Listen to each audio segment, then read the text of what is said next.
اعوذ باللہ من الشیطان الرجیم بسم اللہ الرحمن الرحیم کل نفس ذائقۃ الموت وانما توفون اجورکم یوم القیامہ۔ میرے پیارے بھائیوں بہنوں بزرگوں، اس مختصر سفر میں میرا دل چاہا کہ آپ کو ذرا نصیحت کروں۔ آج عرفہ کا دن ہے اور عید الاضحیٰ کل آپ منائیں گے۔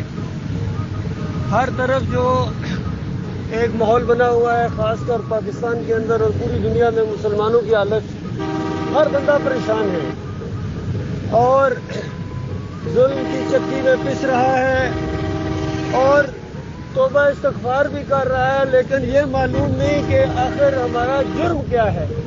ہر ایک کہتا ہے کہ ہمیں کس جرم کی سزا دی جا رہی ہے۔ اندر والے بھی مارتے ہیں اور باہر والے بھی مارتے ہیں۔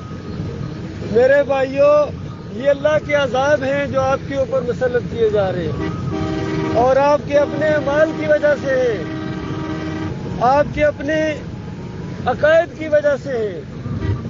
ابھی آپ دیکھیں، عام طور پر یہ مسلمان سمجھتے ہیں اپنے آپ کو کہ ہم چونکہ کلمہ پڑھتے ہیں، لیکن آج کے دن کی بھی ان کو کوئی حیثیت، عزت اور احترام نہیں ہے۔ آج کے دن کا روزہ نبی علیہ السلام رکھا کرتے تھے اور تلقین کرتے تھے کہ آج کے دن کا روزہ یہ پچھلے پورے سال کے گناہوں کو معاف کر دیتا ہے، بلکہ آئندہ ایڈوانس ایک سال کے گناہ معاف کر دیے جاتے ہیں جو آج کے دن کا روزہ رکھے گا، صائم ہوگا۔ کتنی برکتیں اور رحمتیں اللہ کی طرف سے یہ ہو رہی ہیں، لیکن یہ مسلمان ہیں، یہ گانے بجانے میں لگا ہوا ہے۔ اس کو ڈولر اٹھا ہوا یاد آ رہا ہے ہمیشہ، وہ نہیں راضی ہوتا اس کا۔ اللہ کے بندو، یہ گانا بجانا یہ ان کی روح کی غذا ہے۔ جس طرح یہ گاڑی پیٹرول کے بغیر نہیں چل سکتی ہے، آج کا گبرو نوجوان اس گانے بجانے کے بغیر نہیں چل سکتا ہے۔ اور اس کے بعد آپ کو بتا دوں کہ ہمارے نبی صلی اللہ علیہ وسلم، آخری رسول محمد صلی اللہ علیہ وسلم نے فرمایا، میں بتوں کو اور سازوں کو توڑنے کے لیے آیا ہوں۔ نبی علیہ السلام نے سارے بتوں کو وہاں توڑا۔ مشرکین مکہ آج کے دن کیا کہا کرتے تھے؟ کہتے تھے لبیک اللہم لبیک لا شریک لک لبیک، اے اللہ ہم حاضر ہیں، تیرا کوئی شریک نہیں۔ اندازہ لگا، اعلان کرتے تھے اللہ تیرا کوئی شریک نہیں۔ اور آگے کیا کہتے تھے؟ مگر وہ جس کو تو نے بنا لیا، اس کا بھی تو مالک ہے، اس کی بھی جو بھی ملکیت ہے وہ تیری ہی ہے۔ تو یہاں نبی صلی اللہ علیہ وسلم کہا کرتے تھے، رک جاؤ رک جاؤ رک جاؤ، یہ آخری جملہ مت بولو، وہیں تک ٹھہرو کہ لبیک اللہم لبیک لا شریک لک لبیک، یہاں تک ٹھہرو کہ اللہ حاضر ہے، تیرا کوئی شریک نہیں۔ آج دیکھیے، آپ سنیں گے یہی کلمات ہمارے حاجی صاحبان وہاں بول رہے ہیں۔ جس ملک سے بھی وہ آئے ہیں، جس زبان کے بھی وہ بولنے والے، چاہے آپس میں ایک دوسرے کی زبان نہ سمجھتے ہوں، لیکن اللہ تعالیٰ سب کی زبان سمجھتا ہے۔ مالک انگلش بھی جانتا ہے، جرمن بھی جانتا ہے، جاپنیز بھی جانتا ہے، پشتو سے بھی وہ واقف ہے، اردو بھی سمجھتا ہے، سب کی پکاروں کو وہ سنتا ہے۔ اور حاجی جب حج سے فارغ ہوتے ہیں، جس طرح پاک صاف گناہوں سے ہوتے ہیں، جس طرح ماں کے پیٹ سے بندہ ایسے۔ لیکن کون سے حاجی جو اللہ کے ساتھ شریک نہ کریں، جو اللہ کے علاوہ کسی اور کو مدد کے لیے نہ پکارے؟ رہے وہ حاجی صاحب جو وہاں جا کے اللہ کو کہتے ہیں تیرا کوئی شریک نہیں، کوئی شریک نہیں، اور واپس آ کے مزاروں کے سامنے سجدہ ریز ہو جائے، پیر صاحب کی پنڈلیاں دبانا شروع ہو جائیں، تعویذ گنڈا پہنا ہوا ہو، اور اسی طرح پکارے مشرکین مکہ کی طرح نعرے لگائیں جس طرح وہ لگاتے تھے، یا حبل مدد، کبھی کہتے تھے یا ابراہیم اغثنی، اے ابراہیم تو ہمارا غوث ہے۔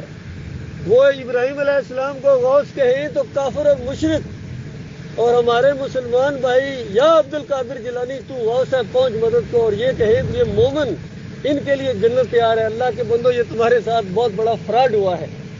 اگر یہ بات آپ اس طرح سمجھتے ہیں تو بہت بڑے شرک کے اندر ہیں اور مرنے کے ساتھ آگ میں داخل ہو جائیں گے۔ کوئی بچانے والا نہیں ہے۔ نمازوں کے باوجود، حج کے باوجود، عمرے کے باوجود، تہجد گزاریوں کے باوجود ہمیشہ کی آگ میں رہنا پڑے گا۔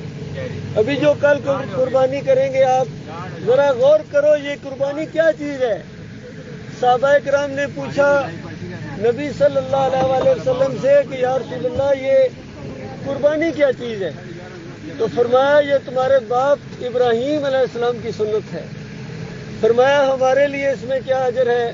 فرمایا ایک ایک بال کے بدلے میں نیکی، اور ایک ایک اون کی اگر جس طرح یہ مینڈا ہوتا ہے اس کی بھی ایک ایک بال کے بدلے میں ایک نیکی لکھی جاتی ہے. اور قیامت کے دن یہ جانور یہ خوبصورت انداز سے آپ کے سامنے آئیں گے، آپ کی عقل حیران رہ جائے گی کتنے خوبصورت ہیں، ہمیشہ ہمیشہ کے لیے جنتوں کے وارث بنا دیے جاؤ گے. لیکن ابراہیم علیہ السلام کی وہ سنت، آج بکرا تو یاد ہے، مینڈا تو یاد ہے، بیل تو یاد ہے، لیکن وہ سنت ابراہیم علیہ السلام کی جو انہوں نے اپنے دور کے اندر بتوں کو توڑا تھا، وہ سنت اللہ کے بندوں ابراہیم علیہ السلام نے جب وہ قوم وہ بھی عرس اور میلے کرتی تھی. آج اگر آپ عرس اور میلے کرتے ہیں تو کوئی نئے نہیں ہے. اس دور کے مشرک بھی عرس اور میلے کرتے تھے. عرس اور میلے کے لیے جانے لگے تو کہنے لگے ابراہیم چلو تم بھی عرس پر چلو. ابراہیم علیہ السلام کا پورا پروگرام تھا، کہنے لگے نہیں میری ذرا طبیعت ٹھیک نہیں ہے. یہ انداز ہوتا ہے گویا اس انداز سے کہ تمہارے شرک اور کفر سے گویا میں بیمار ہو گیا ہوں، میرا دل کڑتا ہے، آج میں تمہارے ان اولیاؤں کا ذرا مرمت کروں گا. تو جب اکیلے رہ گئے تو اس کے بعد ہتھوڑا لے کے ان کے معبودوں کے پاس گئے ہیں اور ہتھوڑے کے ساتھ وہاں داخل ہوئے ہیں ان کے داتاؤں دستگیروں اور مشکل کشاؤں کے سامنے. تو پہلے ذرا سوال کیا ہے کہ کیا حال ہے تمہارا، کھاتے کیوں نہیں ہو، بتائیے کیا کھانا. سامنے اسی طرح حلوے پڑے ہوئے تھے جس طرح آج ہمارے ہاں مٹھائیاں جا کے وہاں مزاروں کے سامنے قبر والوں کے سامنے جا کر یہ حلوے رکھتے ہیں. کھاتے یہ بھی کوئی نہیں ہے، کھاتے وہ بھی کوئی نہیں تھے. اور ساتھ ہی کہا کہ بولتے کیوں نہیں ہو، تمہاری زبانیں گنگ ہو گئی ہیں، بولتے کیوں نہیں ہو. جس طرح آج ہمارے بھی نہیں بولتے، ہندوؤں کی مورتیاں بھی نہیں بولتی ہیں، ان کے بت بھی نہیں بولتے ہیں، مسلمانوں کے مندر یہ جو مزار جس کو کہتے ہیں بابا کی، یہ بھی کوئی نہیں بولتا ہے. تجربہ کر کے دیکھ لو اللہ کے بندو، تمہاری زبان تھک جائے گی، تمہارا گلا پھٹ جائے گا ان کو پکار پکار کے، لیکن کوئی آواز نہیں آئے گی، کیونکہ اللہ کی بات سچی ہے. مالک فرماتا ہے اموات غیر احیاء، یہ مردے ہیں، ان کے اندر زندگی کی رمق تک باقی نہیں. آپ ان کو داتا کہتے ہو، دستگیر کہتے ہو، مشکل کشا اور عاجز روا کہتے ہو. یہ شرک ہے، اللہ کے ساتھ شریک ٹھہرانا ہے. نیک لوگوں کے راستے پر چلنا ہے میرے پیارے بھائیوں. جو نیک لوگ گزرے ہیں وہ اللہ کے سامنے جھکنے والے تھے، وہ اللہ کو سجدے کرتے تھے اس لیے نیک تھے، اللہ کو پکارتے تھے اس لیے نیک تھے. یہی تبلیغ کرتے تھے، مارے کھاتے تھے، تکلیفیں برداشت کرتے تھے، لوگوں کی گالیاں سنتے تھے، لیکن اللہ کا حکم تھا کہ دیکھنا گھبرانا نہیں، چند دنوں کا یہ معاملہ ہے، میرے پاس آؤ گے تم بھی اور وہ بھی، تمہیں ایسے اجر سے نوازوں گا کہ تمہاری عقل حیران رہ جائے گی، اور ان کو ایسی درگت بناؤں گا کہ ان کے بھی ہوش ٹھکانے آئیں گے. بڑے بڑے سردار مہاراجے چودھری صاحب چاہے دنیا میں صدر اور وزیر اعظم رہے ہوں، جرنیل رہے ہوں، اگر اللہ کے ساتھ اس طرح شریک ٹھہراتے اور شرک کی حفاظت کرتے کرتے ان کی موت آ گئی تو ہمیشہ کی آگ کے اندر اتر جائیں گے. میرے پیارے بھائیوں، میں آپ کا ہمدرد ہوں، میں کوئی مولوی نہیں ہوں کسی مدرسے کا یا کسی مسجد کا، میں پیر نہیں ہوں یا کوئی سیاسی لیڈر نہیں ہوں، میں آپ کا بھائی ہوں. اللہ نے دین کی مجھے سمجھ دی ہے اور قرآن کے یہ پہلے صفحے کی بات آپ کے سامنے رکھی ہے. اللہ کی حمد و ثنا ثنا بیان کرنے کے بعد اللہ کے ساتھ عہد و پیمان کرتے ہو، ایاک نعبد و ایاک نستعین کرتے ہو یا نہیں کرتے ہو؟ کیا آپ کا عقیدہ ہوتا ہے؟ کس کو کہہ رہے ہو؟ ایاک نعبد، صرف تیری عبادت کرتا ہوں، و ایاک نستعین، صرف تجھ سے مدد مانگتا ہوں. بتاؤ اس کے بعد کہاں گیا یا علی مدد، یا رسول اللہ مدد، یا غوث مدد؟ یہ قرآن کے پہلے صفحے کا انکار ہے، یہ کلمے کے ساتھ غداری ہے، شرک ہے یہ. اس کے بعد آپ اللہ سے دعا کرتے ہو یا اللہ مجھے سیدھے راستے پر چلا، صراط مستقیم، ان لوگوں کا راستہ جن پر تو نے انعام کیا، ان لوگوں کا راستہ مانگتے ہو.